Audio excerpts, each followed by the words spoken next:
Fala pessoal, tudo bem? Pessoal que está sintonizado aí nessa live sensacional do Cidade Criativa, na página do Cidade Criativa, na página do Empório de Notícias e também na página da Nova Difusora aqui de Santa Rita do Sapucaí. Esse evento aqui é muito importante, é um evento que já acontece há vários anos. Ele é um evento que está dentro do movimento Cidade Criativa, Cidade Feliz. O que seria o movimento Cidade Criativa, Cidade Feliz? É um movimento que acontece em Santa Rita do Sapucaí, colaborativo, onde várias frentes se organizam em prol de arte, cultura, tecnologia, entretenimento, esporte. E é muito bacana esse evento, já tem 7 anos, esse é o 7º ano que a gente está aqui.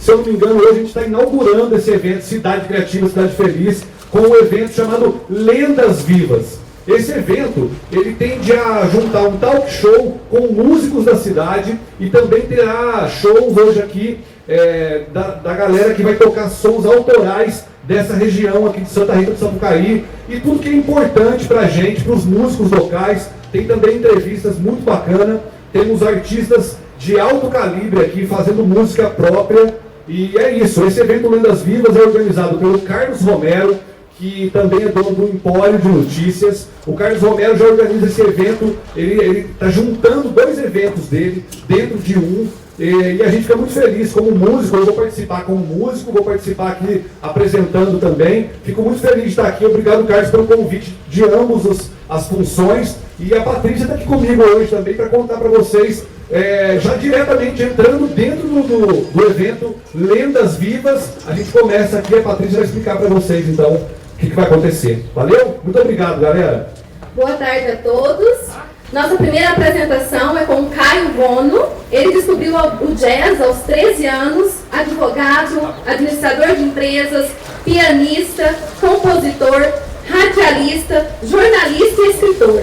Caio Vono foi também crítico musical e repórter do Jornal de Brasília, apresentador de um programa sobre história do jazz e pianista da Brasília Super Rádio FM com o programa Um Piano ao Cair da Noite. É autor de 2 livros, Introdução ao Jazz e seus estilos e o Ragtime e os caminhos do jazz. Este último, fruto de uma viagem de estudos que lhe foi concedida pelo governo dos Estados Unidos. Inicialmente pianista erudito, dedicou-se à pesquisa dos primórdios do jazz.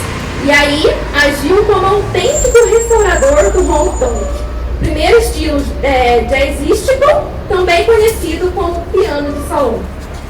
Produziu e apresentou em diversos estados do Brasil, do Rio Grande do Sul até Fernando de Noronha, a história do jazz contada ao piano e a história do tango contada ao piano.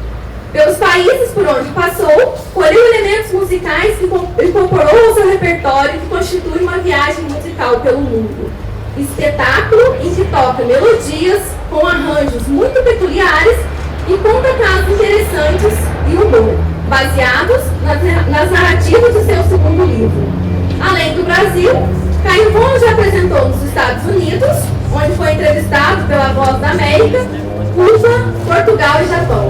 Seja bem-vindo, Caio Vono. Muito obrigado. Pra gente começar, o senhor pode executar uma música pra gente, e aí a gente continua com o bate-papo. Eu vou apresentar como primeiro número um trecho resumido do musical No Nanette, de 1923, intitulado Tea for Two. Essa música tem várias versões, mas eu vou apresentar a versão original do musical de 1923.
Eu queria saber, o pessoal da live também deve estar curioso, eu li sobre você, né? Então eu queria saber, quando você descobriu o jazz, esse estilo de música, né? Como que foi essa descoberta? Foi imediato no teclado, no piano, ou tocou outros instrumentos?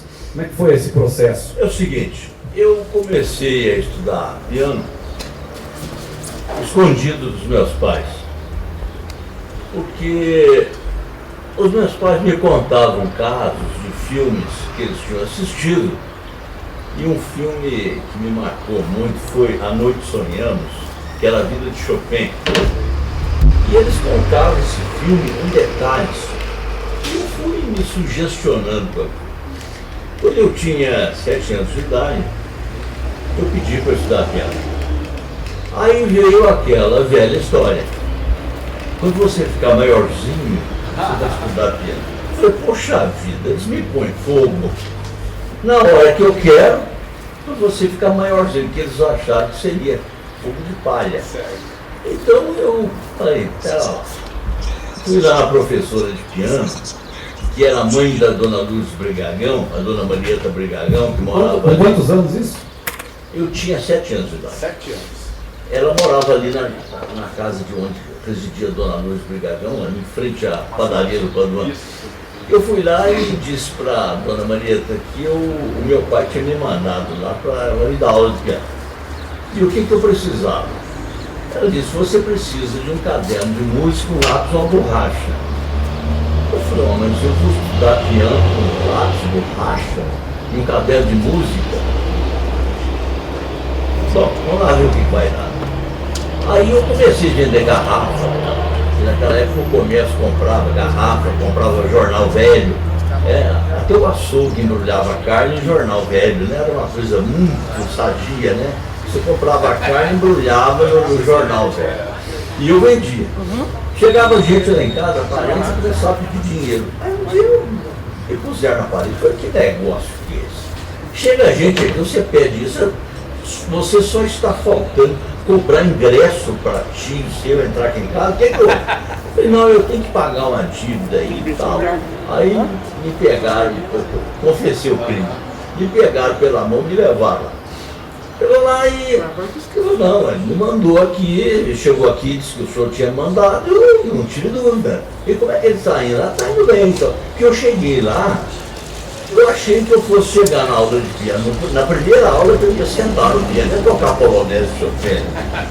Eu saí meio frustrado.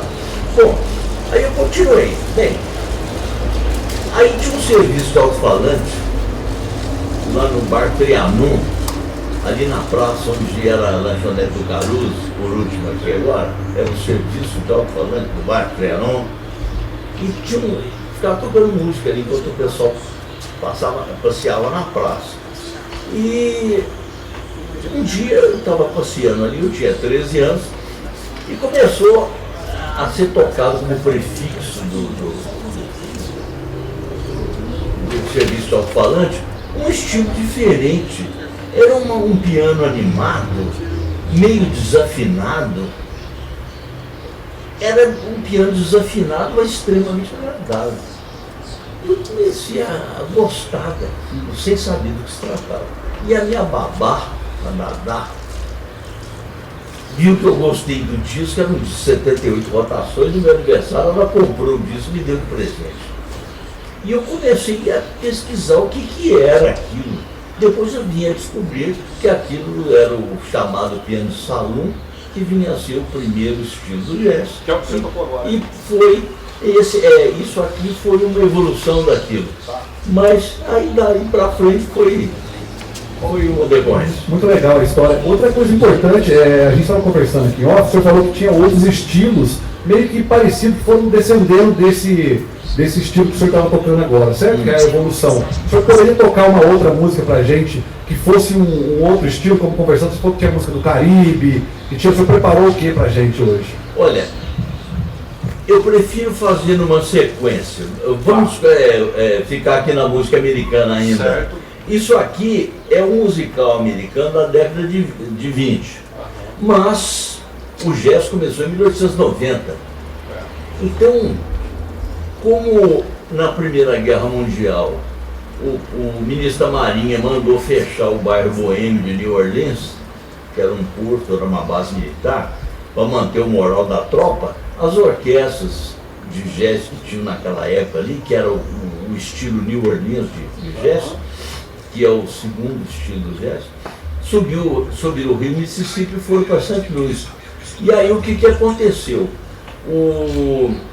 Os bares, as casas noturnas, ficaram sem orquestras e puseram um pianista para fazer a música que uma orquestra inteira fazia, que empobreceu a cidade. E aí como decorrência, o que houve? O pianista tinha que se virar para preencher todo o espaço que era ocupado por uma orquestra. E os pianos foram ficando estridentes, muito usados, desafinados, e deu origem a esse estilo que foi daquele primeiro disco que eu ganhei, que era o ragtime.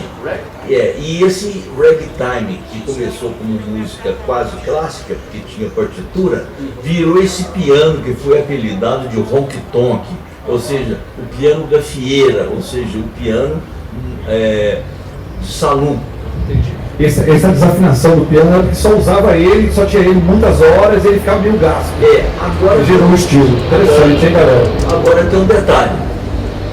Se um pianista for tocar um honky-tonk num piano muito bom, com som muito aveludado, sai uma porcaria.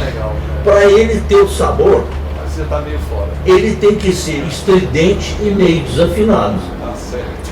Agora, esse piano eletrônico aqui vai me prejudicar um pouco, porque ele tem teclado de plástico, não tem o peso do teclado de madeira, o teclado é um pouco menor, e ele está muito afinado. Então, por gentileza, use a imaginação para imaginar isso aqui ligeiramente desafinado e estridente. E qual que seria esse estilo que a gente vai ouvir agora?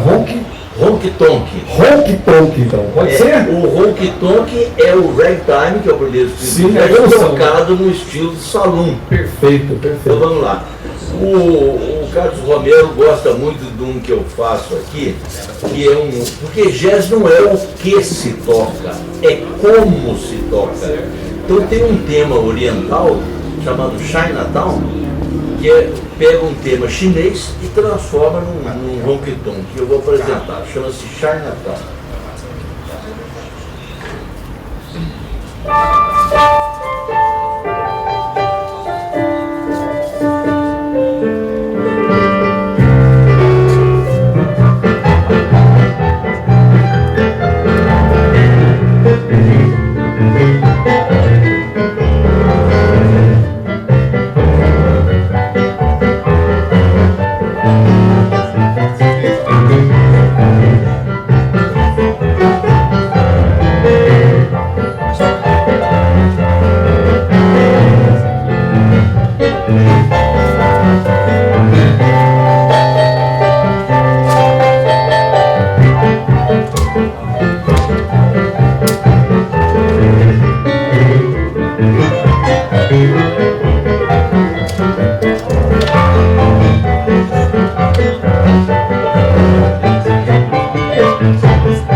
Muito bem, Caio. Conta um pouquinho pra gente de quando o senhor esteve nos Estados Unidos, né? Como que foi, por que o senhor foi, e sobre o pianista que se tornou seu amigo também, né? O Johnny Mendes.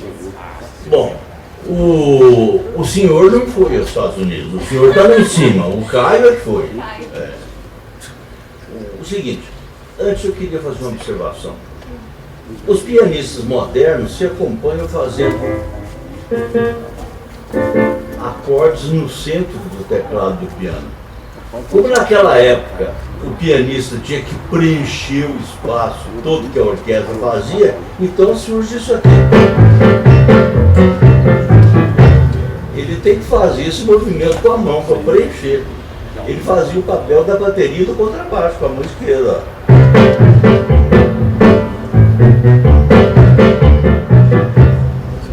Coisa que a turma de hoje tem dificuldade de fazer. Bom, você perguntou como eu fui parar lá nos Estados Unidos. É o seguinte, eu tive a ideia de fazer uma apresentação de piano quando eu morava em Itajubá e apresentei aqui na escola de engenharia de Itajubá, junto com um grupo que eu tinha aqui, de banjo e contrabaixo acústico. E fiz um pequeno resumo da história do jazz para distribuir para as pessoas que ali foram. Eu depois fui residir em Brasília e lá em Brasília eu comecei a procurar um editor, porque a minha esposa que era professora de piano, me encomendou lá para comprar uns livros sobre teoria musical e ditado musical para usar nas aulas. Ela dava. E aí um dia eu chego no escritório de onde eu trabalhava, eu vi lá um recado que o tal editor estava me procurando. Eu fiquei assim, curioso de saber como é que ele sabia que eu estava procurando por ele. Mas era uma coincidência. Porque esse editor, até o Nilmed, ele é irmão do violinista principal que atuou no filme Amadeus, que é a vida do Mozart. Ele é tcheco. E ele, aí que eu descobri o que era. Um aluno, um maestro aqui do Conservatório de Pouso Alegre, que era de Itajubá, levou para o curso de verão da Escola de Música de Brasília esse folheto que eu distribuí aqui. E lá ele mostrou para esse editor. O editor estava fundando uma editora, que os livros dele eram publicados por uma editora, ele queria fundar uma para ele. Ele queria alguém que escrevesse sobre música para ele inaugurar a editora dele. E ele gostou daquele folheto e estava me procurando para pedir que eu reescrevesse o folheto em forma de livro para inaugurar a editora dele. Ele me achou em Brasília. Bom, e aí eu o conheci, comprei os livros dele, mandei para minha mulher e ele inaugurou a editora dele com introdução ao jazz de seus títulos de minha autoria.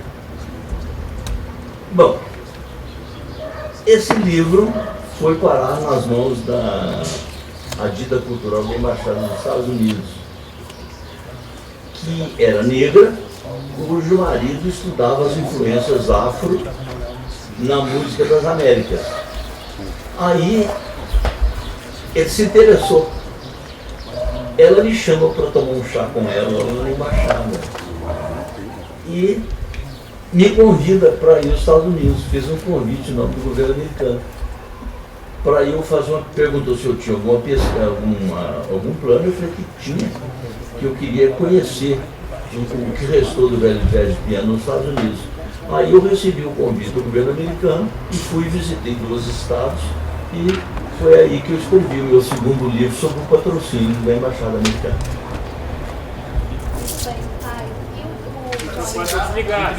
Johnny Maddox. O Johnny Maddox é o seguinte, ele foi o último dos grandes pianistas da velha guarda dos Estados Unidos nesse estilo. Ele nasceu no dia 14 de agosto de 1927 e veio a falecer no dia 27, se não me falha a memória, 27 de novembro de 2018. O Johnny Maddox, lá na Calçada da Fama de Hollywood, tem uma estrela com o nome dele. Então, aqueles pianistas da velha guarda, do renascimento do ragtime, ele foi o último. O Johnny Maddox, ele foi responsável pelo segundo renascimento do ragtime. O primeiro renascimento do ragtime, que já estava no esquecimento, foi com esse disco que eu ganhei de presente, que tocava aqui no serviço alto-falante serviço alto-falante do Bar Trianon, que o pianista era alemão, o Fritz Streicher, que ele gravava com o pseudônimo de Pau d'Água aqui no Brasil. Deram o nome do pseudônimo dele de Pau d'Água, mas o nome dele era Fritz Streicher. E ele gravou esse disco. E um soldado americano que foi fazer o serviço militar na Alemanha no pós-guerra gostou do disco, comprou e levou. Um soldado que foi colega do Elvis Presley, que também fez o serviço militar na Alemanha. E esse soldado levou o disco para os Estados Unidos e mostrou para o Johnny Maddox, que era vendedor de uma loja de discos, a JPM. Aí falou assim, olha, se você que toca esse estilo, que a tia do Johnny Maddox era pianista desse estilo, mas do ragtime clássico, que tinha a partitura, e esse outro é improvisado. por que você não regrava esse disco aqui? Aí o Johnny Maddox procurou uma gravadora e gravou esse disco nos Estados Unidos. Em um mês, ele vendeu 3 milhões de cópias do disco. Então ele foi responsável pelo renascimento do ragtime. Aí o tempo foi passando e veio o filme O Golpe de Mestre, que o autor do filme usou como tema o ragtime Não, vai sair agora. Como é que é o nome? Saiu. Me fugiu o nome aqui do compositor mais antigo do ragtime. Daqui a pouco eu lembro. E ele relançou, foi responsável pelo segundo renascimento do ragtime. Aí voltou a moda, hoje nos Estados Unidos tem clubes sobre isso e tal. E como que o senhor conheceu? O senhor chegou a tocar no aniversário dele? Ah, sim. O Johnny Maddox, ele tocava num bar chamado Ilho Porto, lá em Alexandria. Alexandria é aquele pedacinho do Distrito de Colômbia que a Virgínia não entregou para os Estados Unidos para fazer o retângulo, que é o Distrito Federal deles. Fica lá. E eu, nessa viagem que eu ganhei do governo dos Estados Unidos, o meu guia comeu um peixe estragado e foi parar no hospital. E mandaram um outro substituto, que é até sobrinho do dono dessa pimenta Tabasco, que tem muito famosa, pimenta americana. Ele estava começando a carreira diplomática. Aí ele chegou para mim e falou assim: olha, eu não entendo nada de música, mas aqui no estado de Virgínia tem um bar lá que tem um pianista que toca um piano assim diferente, que eu não sei do que se trata. Como o seu programa começa amanhã, se você quiser ir lá hoje, é um lugar que eu conheço, que tem piano. Eu te levo lá. Quando eu cheguei lá, que eu fui subir na escada, eu fui escutando aquele ragtime ronco-tonto, falei, meu Deus, caí na toca da onça. Era o lugar que tocava o Johnny Maddox. E aí eu fiquei amigo dele. Eu tenho 30 anos de correspondência com o Johnny Maddox, 30 anos de cartas guardadas, colecionadas. E aí fiquei amigo dele. Aí me levou para almoçar, eu voltei aos Estados Unidos, aí no livro eu conto a vida dele. Muito bem, Caio. O compositor que eu queria lembrar o nome era o Scott Joplin. O senhor pode tocar mais um pra gente? Bom, agora eu vou tocar um estilo diferente. Vou tocar uma música do Caribe. Deixa eu explicar por que eu toco esses estilos.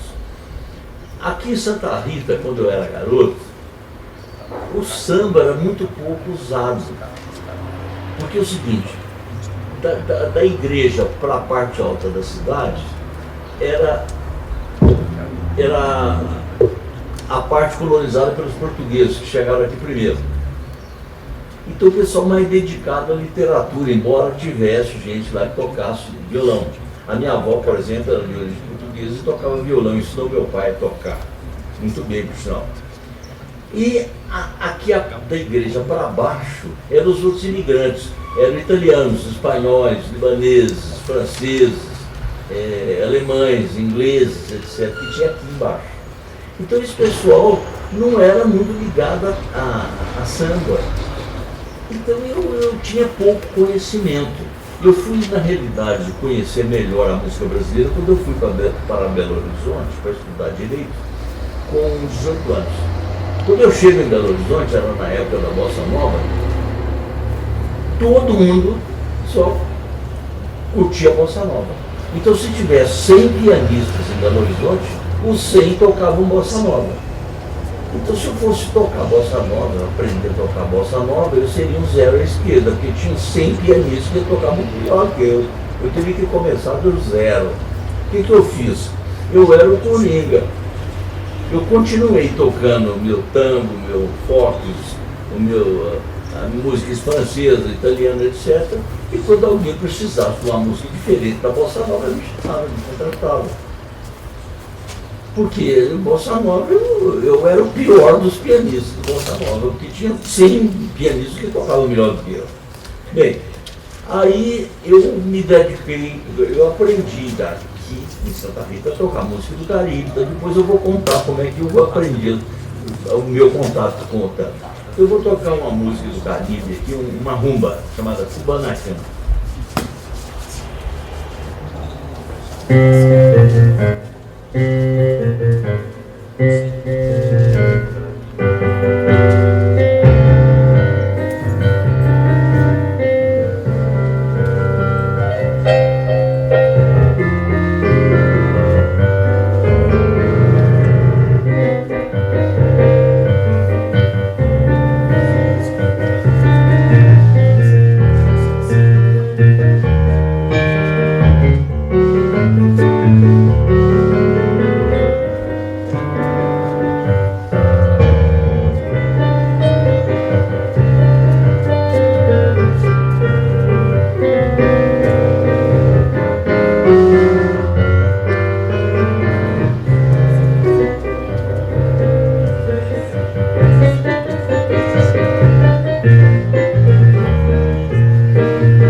Muito legal o som. Eu queria ter uma pergunta, tá? Até, pode ser que esteja meio fora, mas eu tenho estudado um pouco a história do reggae e tem muito a ver com a música do Caribe. Essa rumba, o começo dela me lembrou bastante algumas introduções de reggae, se brincar. Você sabe falar alguma coisa sobre isso? Porque é muito antiga, bem mais antigo que o próprio reggae, né?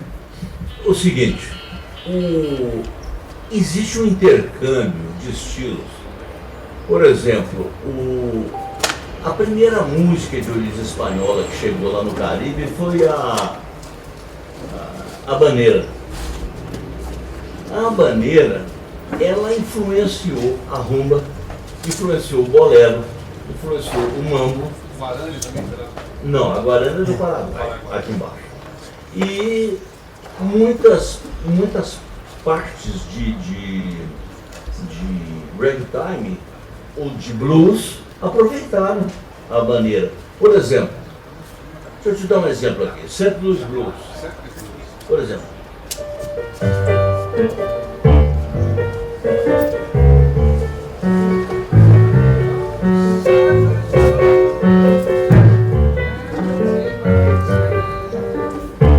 Isso é habanera.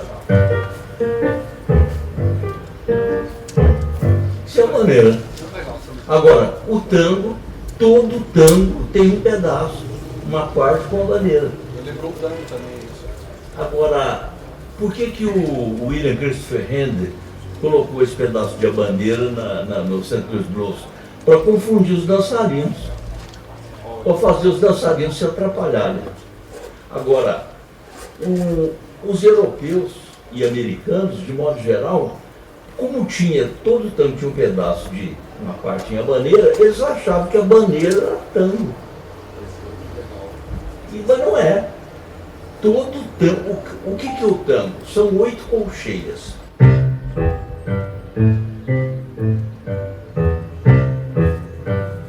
Então, 1, 2, 3, 4, 5, 6, 7, 8. 1, 2, 3, 4, 5, 6, 7, 8. O que é o boogie-woogie? Tem a mesma origem do tango, só que uma nota acentuada e outra não.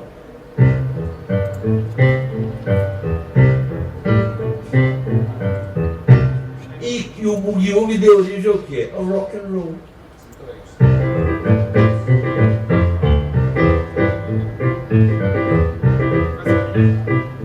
São 8 colcheias. Você preparou pra gente aí mais alguma coisa de... Tocar um tango. Um tango? Um tango. Beleza. De quem é? Pode contar um pouco desse tango? O tango é do filme... Ah lá. Do filme Borsalino. Legal.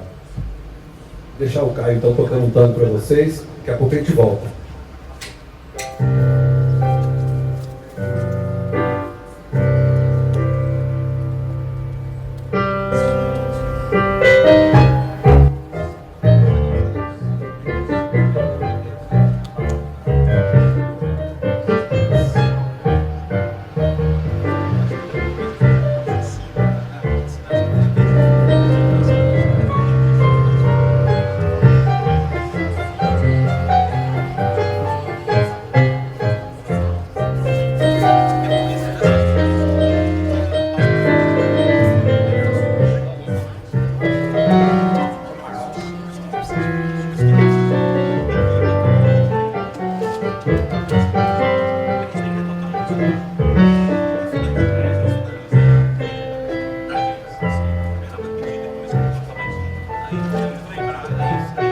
A maneira aí.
Muito bem, Caio. A gente ainda tem tempo para mais uma canção. O tango, eu tive conhecimento com o tango quando eu trabalhei em Porto Alegre, no hotel que eu estava hospedado, tinha um pianista de tango. Na época ele era mais novo, chamado Henrique Puccini. Ele tinha um trio chamado Juventango. Estava se apresentando lá na cidade. Ficou uma temporada lá. Então ele gostava muito de ragtime, de música americana. Então quando fechava o bar no hotel, o pianista chamado Oswaldo Carreiro falava pra gente: bom, agora vocês fiquem com o piano que o meu horário já acabou. Então eu ensinava ele a tocar música americana e o Henrique Puccini me ensinava os macetes do tango. Então ele falava assim pra mim: Caíto, el tango é uma canção muito nerviosa. Ou seja, a gente vai fazendo pianinho, depois briga com o piano. Tem que ter um temperamento igual música russa. Começa a tocar macio, pianinho, daqui a pouco vem aquela briga. Então, ele me explicava que os brasileiros tocam o tango tudo como se fosse tango canção. Tudo assim, macio. E o tango não é isso. O tango tem que ter sentimento, tem que ter alma, tem que ter maciez, mas tem que ter briga. Ele foi me ensinando isso. E eu peguei muita coisa com ele. O que você gostaria que eu tocasse agora? Uma canção que o senhor goste muito, Uma canção que eu gosto muito. Então vou para tocar. a gente encerrar. Vou tocar aqui o meu segundo hino nacional. La Vie en Rose, uma canção francesa. Muito pra mim.